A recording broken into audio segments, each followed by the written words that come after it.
Dans le podcast précédent, je disais qu'on peut influencer l'extérieur si on change un élément à l'intérieur de nous, car l'homme aussi est structuré en système et fait partie des systèmes qui composent son milieu de vie.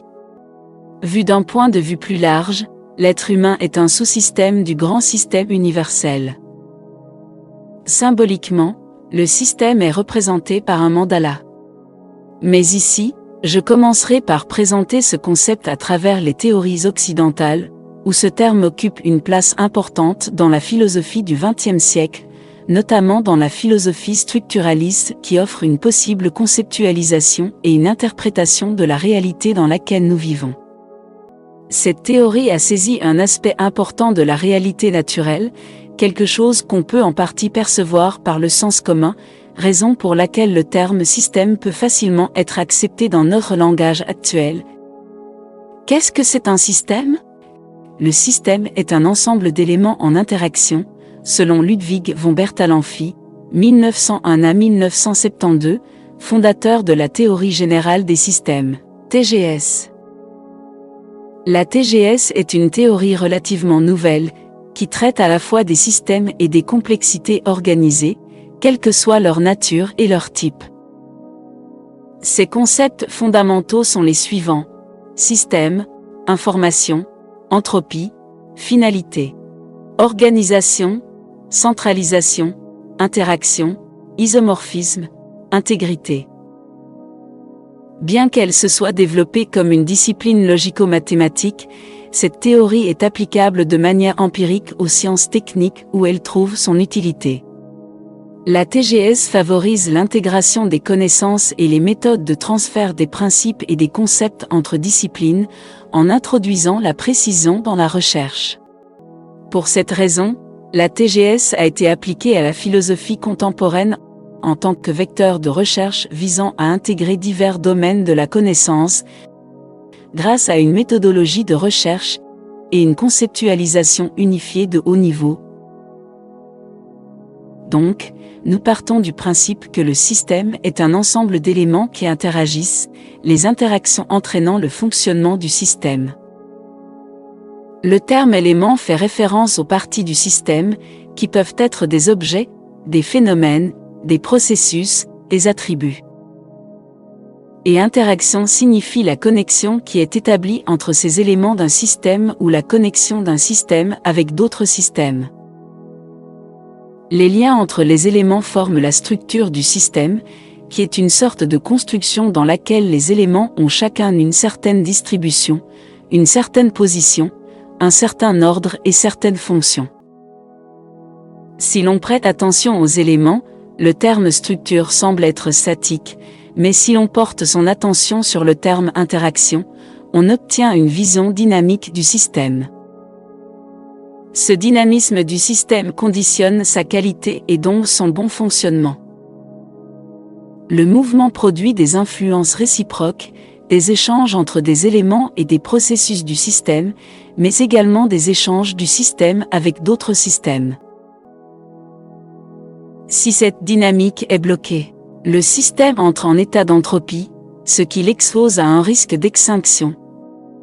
Car dans cet état, il ne se nourrit que de ressources internes, et cela l'épuise. Il entre alors en régression, le sens de sa dynamique est inversé et le dirige vers la mort. Sa progression est soutenue par ses interactions avec d'autres systèmes. Les interactions, quelles qu'elles soient, ont un certain ordre, suivent certaines règles et poursuivent certains objectifs. Chaque partie est à sa place et doit remplir une fonction. L'ensemble du système a également une fonction par laquelle il se rapporte à d'autres systèmes. Pour conclure de manière générale, 3 ensembles de caractéristiques du système structuré ont été remarqués. 1. La totalité, l'intégrité et l'harmonie. 2. L'autopréservation et l'autorégulation. 3. La transformation, la relativité et l'historicité. Voilà donc comment les philosophes occidentaux ont formulé, au XXe siècle, ce que la philosophie hindoue avait déjà découvert bien des siècles avant. Il est évident que ces trois ensembles de caractéristiques sont considérés comme les trois principes créateurs de base et sont manifestés par les trois beaux dieux hindous. Brahma, le créateur qui représente le principe de totalité, Vishnu qui représente le principe de l'ordre et préserve les manifestations de l'univers, et Shiva qui représente le principe de mouvement, transformation. J'en ai parlé dans le podcast précédent, en présentant la déesse Shakti, symbole de l'énergie. Récapitulons les concepts de base de la TGS, système, éléments, structure et fonction. Ils sont quatre, tout comme les éléments du symbole de Shakti. Et à partir de l'analyse de la manière dont ils interagissent, certaines règles de fonctionnement du système peuvent être mises en évidence. Ainsi, certaines réglementations établissent un ordre et une discipline en le fonctionnement du système. Ces réglementations sont naturelles, c'est-à-dire qu'elles expriment des modes universels de fonctionnement naturel des énergies qui vont au-delà de la volonté humaine. Les lois de la nature démontrent l'objectivité dans sa forme la plus authentique. Les formes de vie qui émergent sous ces lois sont si puissantes qu'il semble que l'homme soit dominé par ces dernières. Mais peu importe la difficulté de la situation dans laquelle se trouve l'homme, sa capacité à adopter telle attitude reste libre. L'attitude est un fait de conscience, une ressource spirituelle à partir de laquelle la culture est née.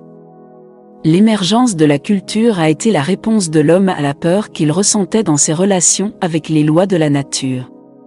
À travers la culture, l'homme a créé l'espace dans lequel sa subjectivité a trouvé des solutions pour assouvir son désir de liberté. Voici donc comment l'objectivité et la subjectivité forment un couple de forces qui agissent ensemble dans le processus de création. Ici, il s'agit de la subjectivité présente dans les processus psychologiques au niveau individuel.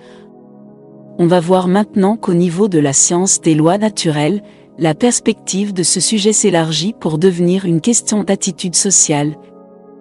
Les idées mises en avant par la philosophie structuraliste s'appliquent également à la vie sociale, et pas seulement aux phénomènes naturels. Dans les manifestations de la vie sociale, il existe aussi une grande objectivité. La vie d'une communauté forme un système énergétique, et selon les idées centrales, à savoir les lois. Les lois, écrites ou non, mais intégrées dans l'attitude et le comportement des individus de cette communauté, certaines formations énergétiques se structurent et exercent une pression sur l'individu. En ce sens, on parle de l'esprit d'une communauté. Les sociologues et les anthropologues ont étudié ce phénomène, que Jung a appelé l'inconscient collectif. Ces formations énergétiques spirituelles de la communauté sont des faits évidents qui ont un grand pouvoir d'influence.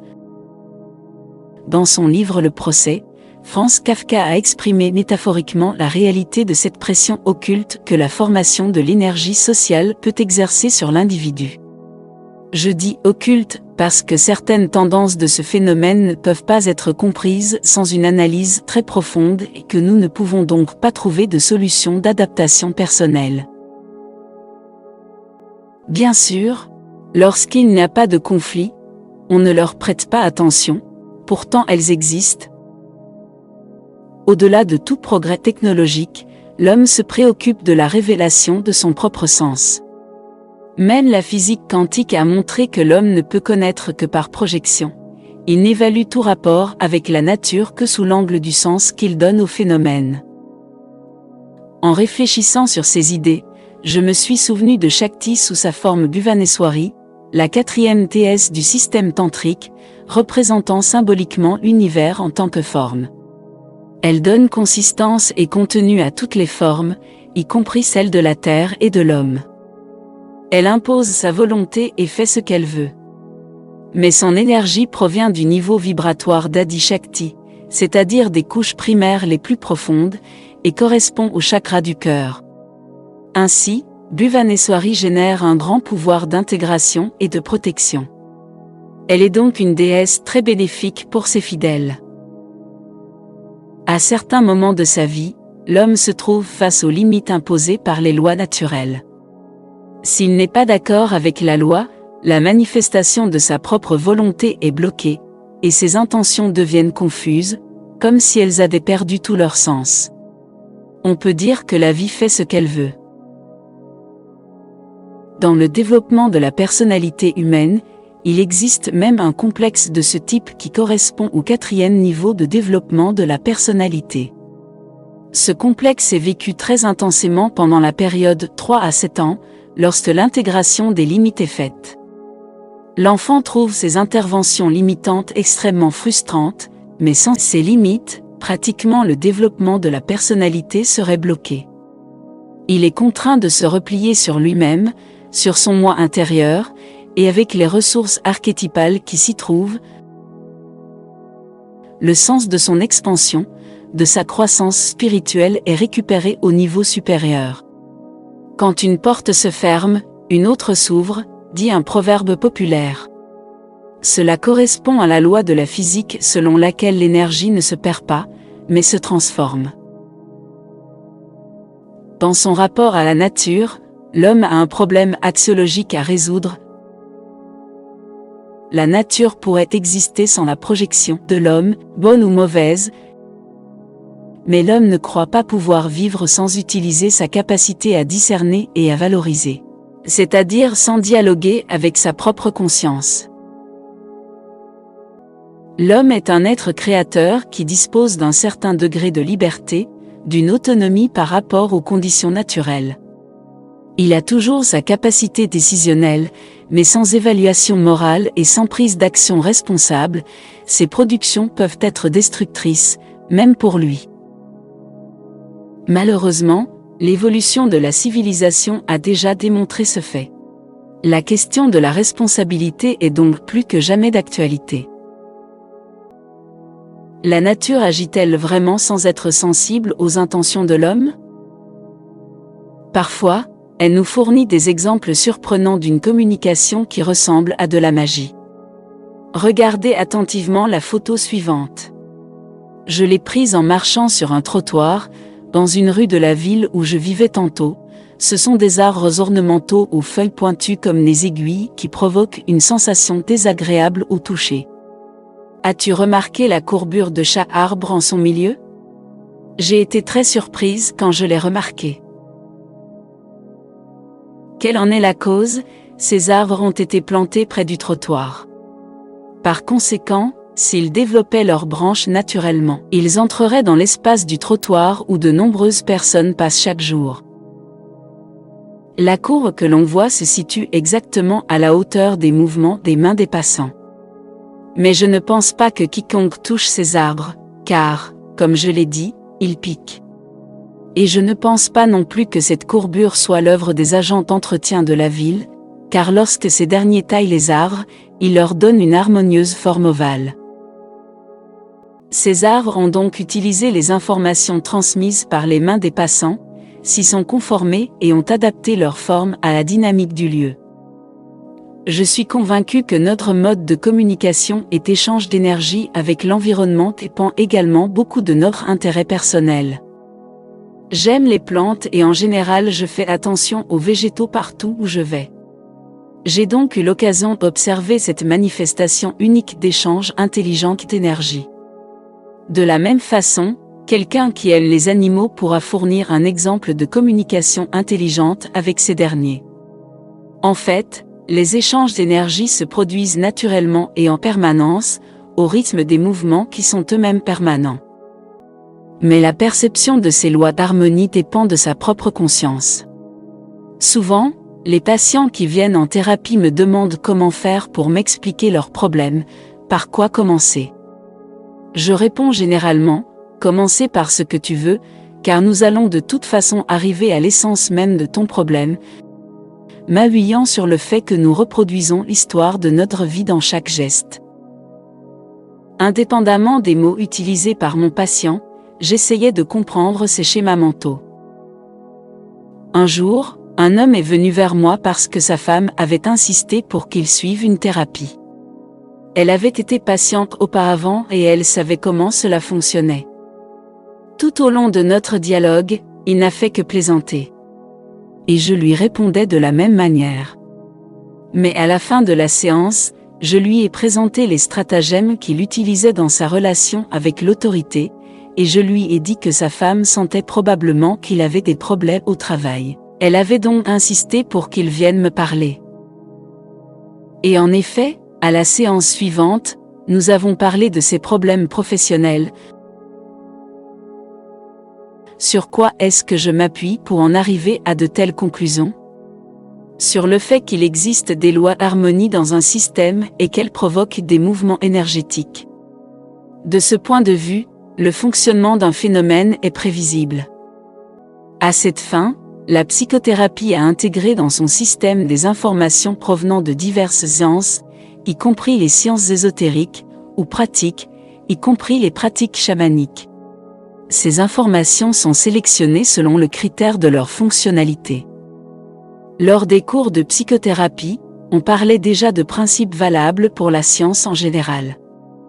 Par exemple, nous avons parlé du pouvoir de l'information, de la cause et l'effet, de la vibration énergétique qui provoque la manifestation, des polarités des relations et de l'attraction d'éléments complémentaires, des rythmes qui intègrent les directions de mouvements apparemment opposés, de la correspondance des schémas de base à des phénomènes qui semblent très différents. Ce sont des principes après lesquels l'énergie se déplace. Plus tard, j'ai découvert le Kybalion, où cette information apparaît sous une forme synthétisée. Ce livre est attribué à la philosophie hermétique, une science ésotérique supposée provenir de l'Égypte ancienne, ce qui est très possible. En effet, il existe un mythe selon lequel l'Égypte serait le berceau de la civilisation humaine, et les informations qui en proviennent ont influencé les communautés humaines dans d'autres régions du monde.